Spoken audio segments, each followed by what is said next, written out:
Hello! I hope all of you have been doing well, and today we'll be talking about all of my favorite things. I've been traveling recently. I just came back from Singapore yesterday, and I've been doing some shopping, and also I just feel like I've accumulated a huge selection of things that I would love to talk about with you guys, or to just share with you guys. To be very honest with you, I wasn't even going to do this video today. I had another video planned for this week, but because I have so much on my mind and so much I want to talk about, I was like, let's just sit down for a good hour and talk about all of these things I've been very passionate about. This is going to be a video about a wide selection of things, whether it be food, books, toys, stationaries, all that kind of fun stuff. And also I feel like a lot of you watching like very similar things to me, so this will be a really fun video to do, and also an opportunity for me to talk about brands or franchises or artists that I really love. So to start off, let's talk about Tamagotchi related things. Before we begin, thank you Skillshare for sponsoring this video. Skillshare is an online platform that I've used for years. It is an online learning platform that offers thousands of incredible classes. They cover professional and creative fields like design, writing, photography, painting, pottery,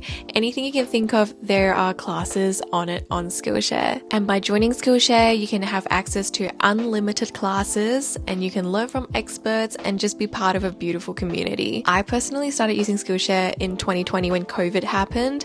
That was when everyone was stuck at home and we were all trying to look for something to do. I was amazed by the amount of content that was available on Skillshare. I love that all the classes are divided into sections and chapters. There is just an amazing collection of knowledge on Skillshare, and it's also very handy sometimes when I come across an issue while doing a job for a client. Since I work from home and I'm like a one-person small business / company, sometimes it's really hard for me to get a second opinion on something. With a platform like Skillshare, I can immediately get info from industry experts, and having access to this pool of knowledge just gives me a lot more confidence in what I present to my clients. As a lot of you may know, I'm a children's book illustrator, and I'm actually working on my second children's book. When I drew the first book, Skillshare was very helpful in teaching me things like storyboarding and character design. I love the convenience of being able to find answers immediately. Eva is one of my favorite teachers on Skillshare for whenever I need help with illustrations or anything to do with Procreate. So whether you want to start a hobby or just to polish your skills, you can now join Skillshare for free for a month. The first 500 people to use my link in the description or to scan this QR code will get 1 month free trial of Skillshare. Definitely check Skillshare out, and I hope you like them as much as I do. I have been running my Tamagotchi Paradise a lot, and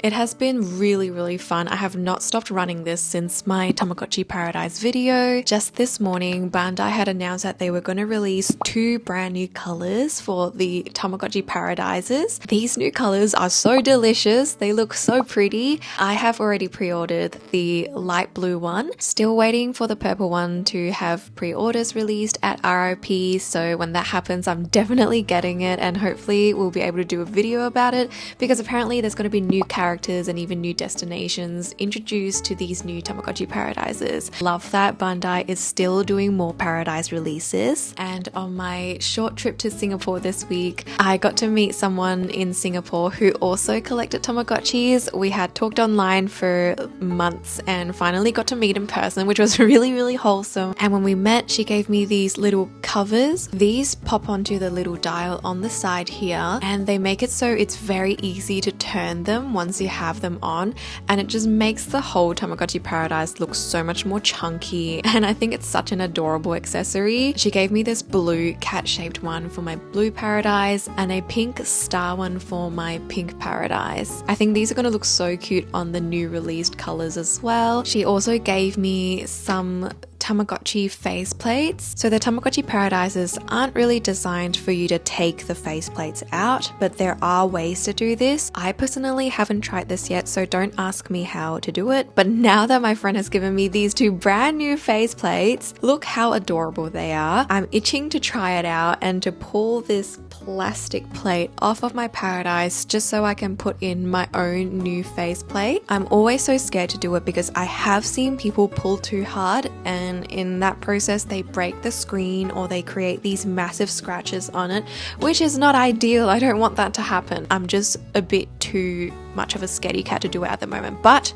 now that I have these new faceplates, it is such a good prompt to finally try this out, and once I do, I'll let you know how it goes. Also, while I was in Singapore, I had taken this massive pouch with me to put my Paradise in, but I guess my bag was a bit yucky because my little pouch got all these marks all over his face. I need to put him in the wash, and while I was shopping in Singapore, I came across this Tamagotchi Paradise case. This is actually an official Bandai release. It is a Tamagotchi pouch made for the Tamagotchi Paradise. When I saw Hohochi and saw that he was the last one on the shelf, I grabbed him so quickly and was finally able to try out the new Tamagotchi Paradise cases. The very different thing about these cases is that they had left a hole on the side here for the dial piece on your Tamagotchi Paradise to stick out of. That way you can still turn it while your Tamagotchi is protected and inside the case. With other cases, once your Tamagotchi Paradise is inside, you can't really turn the dial unless you take the whole device out. And it's also got this massive strap that you can wear around your body. I didn't even take off the paper that binds them together because I kind of liked it short like this. I wasn't going to wear it as a bag in Singapore, so I just left it like this. With all the new Tamagotchi Paradises being released soon,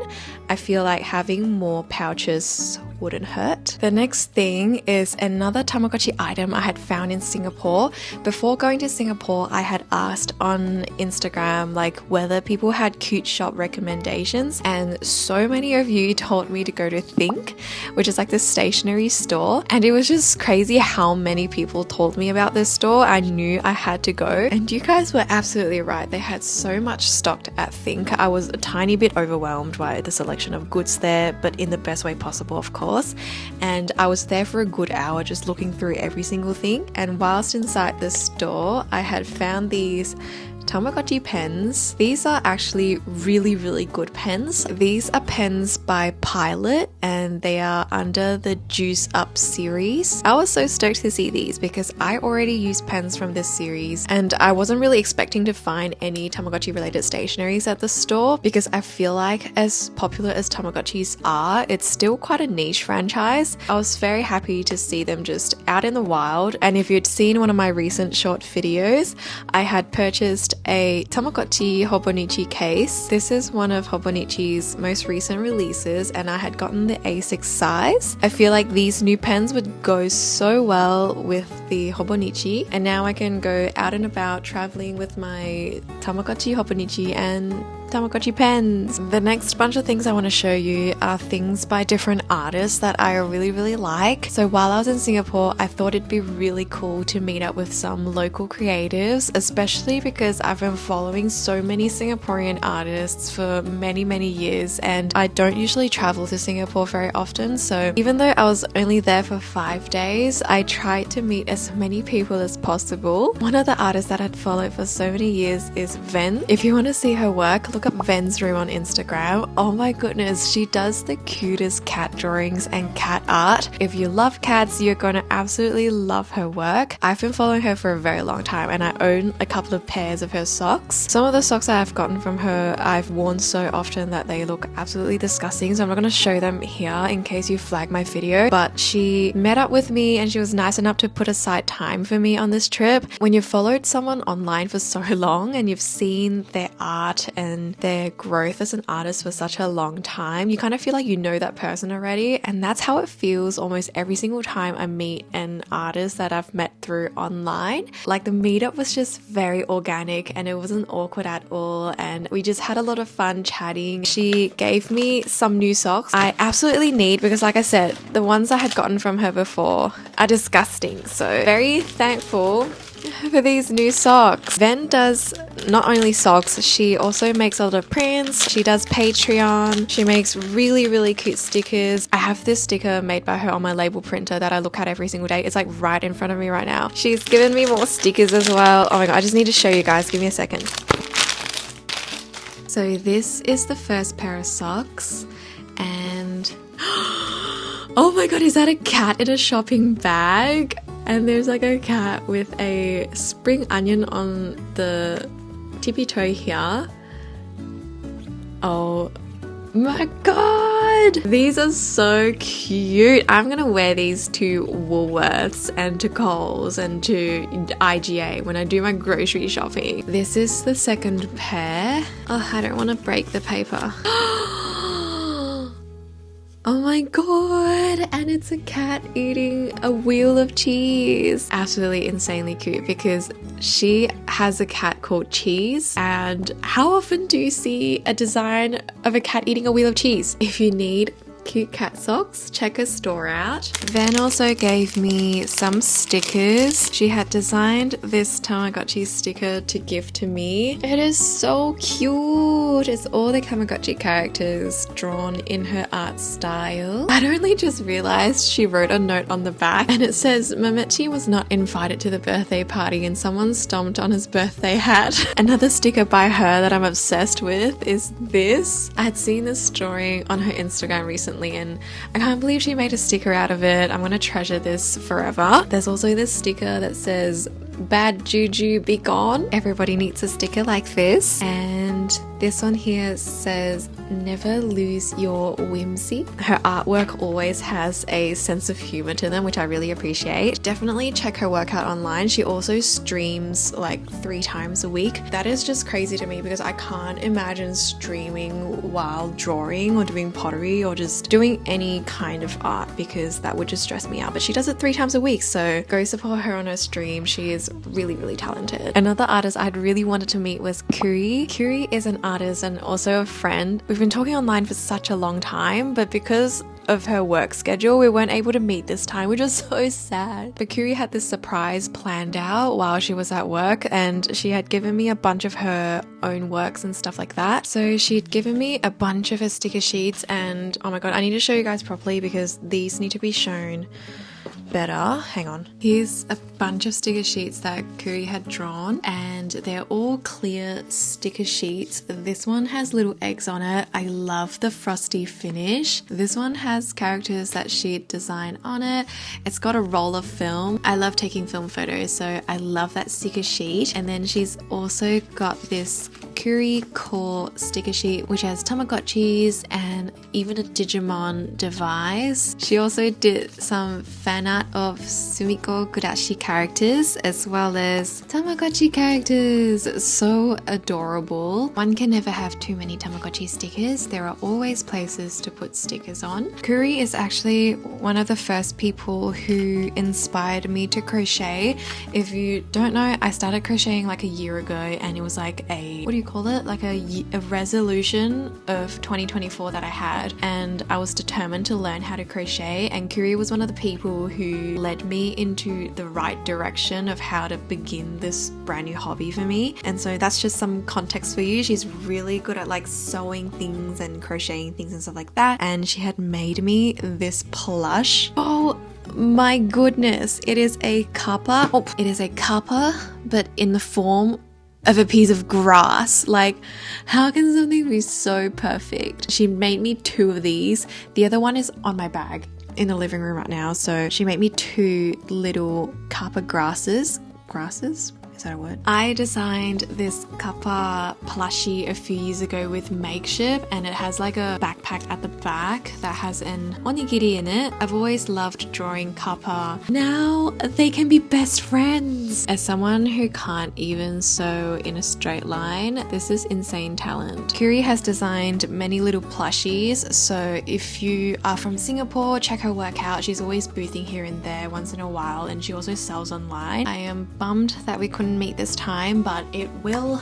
happen one day, and hopefully when that happens we can properly catch up. Another online friend I was not able to meet this time was Rachel. Rachel does beautiful tough rugs, and I've followed her work for a while now. She was super sweet and sent me some of her works to my accommodation. The way I would describe Rachel's work is like cottagecore, very whimsical, and everything is very soothing to look at. at. Like if you're really stressed at work or really stressed at school, just go onto her art page and look at her stuffs. The color palette she uses, the things that she chooses to draw, everything just has this very serene feel to it. These are some of the things that she had given me. So this is a beautiful little doggo print, and there's also a duck keychain. This keychain is massive. It's like the size of my palm, and this would be really good for my keys because I always lose my keys. And here's a smaller keychain, and she also does stationaries like notepads. The part in which you write on is the smoke coming out of the chimney. She also designs washi tapes, again in these very beautiful, comfortable to look at color palettes, and also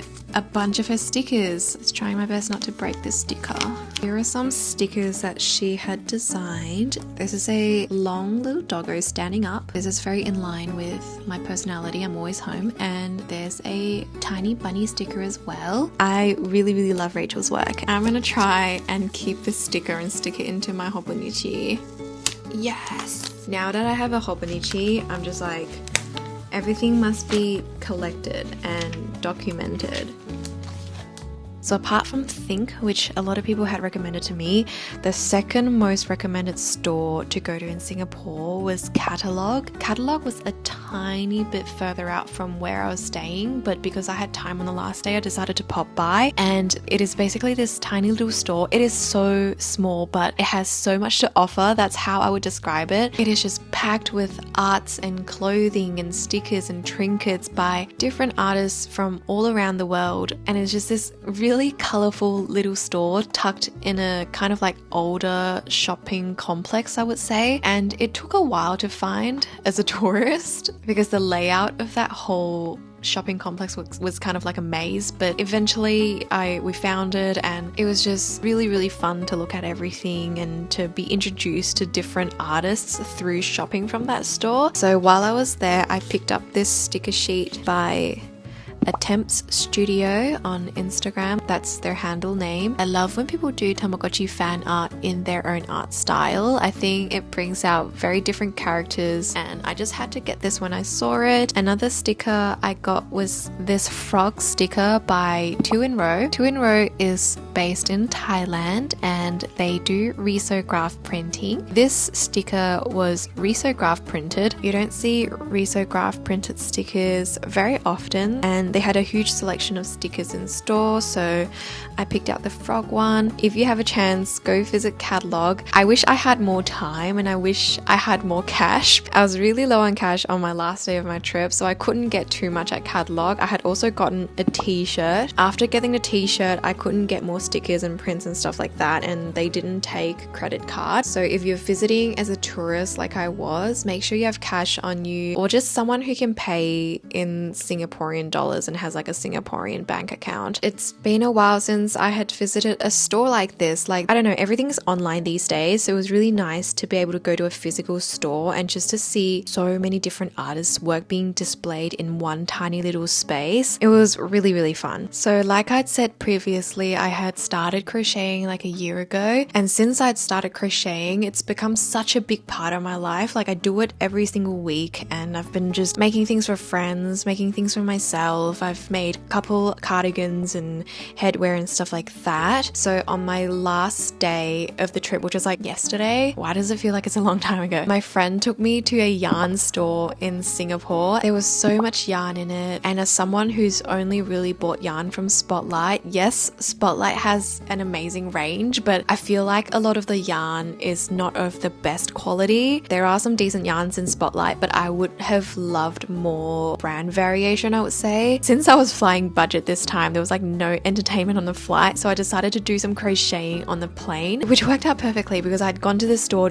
right before my flight. One of the yarns I picked up was this yarn here, and it's by the brand King Cole. It is an English brand from the UK, and the yarn itself itself was made in Turkey, and this ball of yarn is under the Crescendo series. This is so soft, and there were 4 different colors in store. I had bought the green version as well as this reddish brownish version. I worked on the green one on the plane, and I was gonna make a cat beanie with it. I'm kind of like, I would say 1/3 done. I'll probably need another 2 weeks to fully finish it, but so far the texture is so beautiful. It's like so milky and soft. I love it so much. It's going to be a really comfortable beanie. I also have a really big head, so I was low-key worried about not having enough yarn, but I should be fine, crossing all my fingers. And while I was there, I picked up this yarn cutter pendant. I had never seen something like this before, but my friend basically told me to get one of these in case I needed to cut my yarn on the flight. Since I wasn't able to bring a pair of scissors or like blades onto my flight, apparently this is like a recommended tool to bring on flights for crocheters. It is just this pendant that you can, you know, like hang on your bag or like wear around your neck if you want to, I guess. And there are these little crevices on the side here in which you can slide your yarn into and then cut it. It is very smart because from just touching the edge of the pendant, you're not going to cut yourself. I had no trouble bringing this on the plane at all. Customs lady looked at it and everything, and she was like, yeah, this is fine. Since I hadn't finished my beanie, I hadn't used it, so it's still in its packaging. But further down the line, I can absolutely imagine myself needing to use this if I was ever on a longer flight. Happy to have this tool, and if you crochet as well, you should get one. The next things I want to show you are foods. I very rarely talk about foods on my channel, but I had picked up some really delicious snacks while I was in Singapore, and I would say these are more Japanese snacks, but I just want to show them to you anyway because I really like them. So this first snack is by the brand Saku Saku. Packaging looks like this. From the packaging itself, you'd think it's like lollies or something, but they're actually scallop crackers. The brand also does prawn crackers, but I feel like because prawn crackers are quite easy to find in Australia, I wanted to go with the scallop cracker. And the way I found out about this brand was that this particular brand went viral in Hong Kong. You can really taste the scallop in it, and similar with the prawn cracker, it really feels like you're eating a prawn but in the texture of like a rice cracker basically. The flavor is just really strong and more fishy as opposed to like the prawn crackers that you get for free in like Chinese restaurants in the West. So yeah, if you come across Saku Saku, they are really good and they come in individual packagings. The next snack I'm a bit embarrassed to show you guys because for those who live in Asia, when you see it, you're just gonna be like, why? I really like it, okay? They're very basic and very easily accessible in Asia, and there's pretty much nothing special about them. It's just a personal preference that I really like them. And it's these Jaga Rico Calbee snacks. They're just these like